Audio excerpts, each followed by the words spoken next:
Hello, मेरा नाम सचिन है और आज हम पढ़ेंगे क्लास 8 का चैप्टर नंबर 8 एक्सरसाइज 8A का क्वेश्चन नंबर ये है 10। तो आइए क्वेश्चन को पढ़ते हैं, समझते हैं और सॉल्व करते हैं।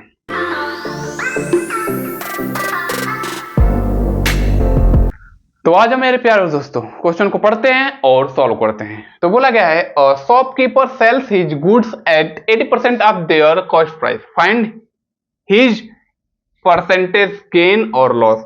हमें बताना है कि लॉस हुआ है या गेन हुआ है, वो भी परसेंट में। ठीक है, तो shopkeeper sales his goods 80% of their cost price, cost price के ऊपर 80% वो लेके बेचता है। ठीक है, ठीक है। तो हम क्या करेंगे, यहाँ एक्स नहीं मानेंगे, सीधे सीधे 100 मानते हैं। ठीक है, तो हम मान लेते हैं कॉस्ट प्राइस ऑफ गुड्स। ठीक है, गुड्स मतलब सामान होता है, आर्टिकल्स होता है, माल होता है। ठीक है, मान लिया हमने कॉस्ट प्राइस क्या है, 100 है। ठीक है, एक्स नहीं मानेंगे, एक्स मानने में लफड़ा थोड़ा ज्यादा है। ठीक है, कॉस्ट प्राइस ऑफ गुड्स क्या है, 100 हमने मान लिया है।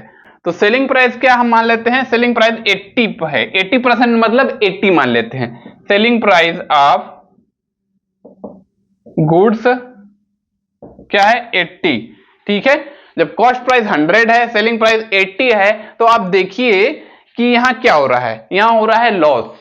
सेलिंग कॉस्ट प्राइस खरीदा 100 रुपये में, बेच रहा है 80 रुपीज में, तो यहां हम क्या लिखेंगे, लॉस लिखेंगे। लॉस क्या लिखेंगे, 100 माइनस 80 मतलब कितने का लॉस हुआ है, 20 रुपए का लॉस हुआ है।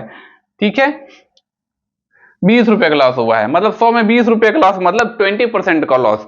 तो इसे हम ऐसे सीधे सीधे तो पता चल रहा है कि 100 रुपए का सामान को 80 में बेचा है, 80 में बेचा है, तो 20 रुपए का क्या इसे हुआ है, लॉस हुआ है। 100 रुपए पे 20 रुपए का इसे नुकसान हुआ है। ठीक है, तो यहां पता चल रहा है कि 20 क्या है, 20%, मतलब इसे लॉस हुआ है 20% का। इसे हम जो है सॉल्व कैसे करेंगे, सीधे सीधे 20% तो लिख नहीं सकते, तो लिख देते हैं लॉस परसेंट निकालना है। लॉस परसेंट निकालना है तो फार्मूला क्या होता है, हमेशा कॉस्ट प्राइस के ऊपर लॉस निकलता है, या तो प्रॉफिट भी लॉस कॉस्ट प्राइस के ऊपर ही निकलता है। तो ऊपर हम क्या लिखेंगे, यहां हम लिखेंगे लॉस, नीचे लिखेंगे कॉस्ट प्राइस इंटू 100। ठीक है, ये फार्मूला होता है। अगर आपको नहीं लर्न है फिर भी आप लर्न कर सकते हैं। अगर यहां प्रॉफिट होगा, अगर प्रॉफिट परसेंट निकालना है तो यहां प्रॉफिट होगा, नीचे कॉस्ट प्राइस हमेशा रहेगा, इंटू 100 हमेशा रहेगा। लॉस के जगह लॉस होगा तो यहां लॉस लिखा जाएगा, प्रॉफिट होगा तो यहां प्रॉफिट लिखा जाएगा। ठीक है, तो हम यहां लिख देते हैं लॉस निकालना है, लॉस। ठीक है, तो लॉस क्या है, 20 रुपए का लॉस हुआ है, और कॉस्ट प्राइस क्या है, कॉस्ट प्राइस है 100 रुपीज, मतलब खरीदा 100 रुपए में, इंटू 100।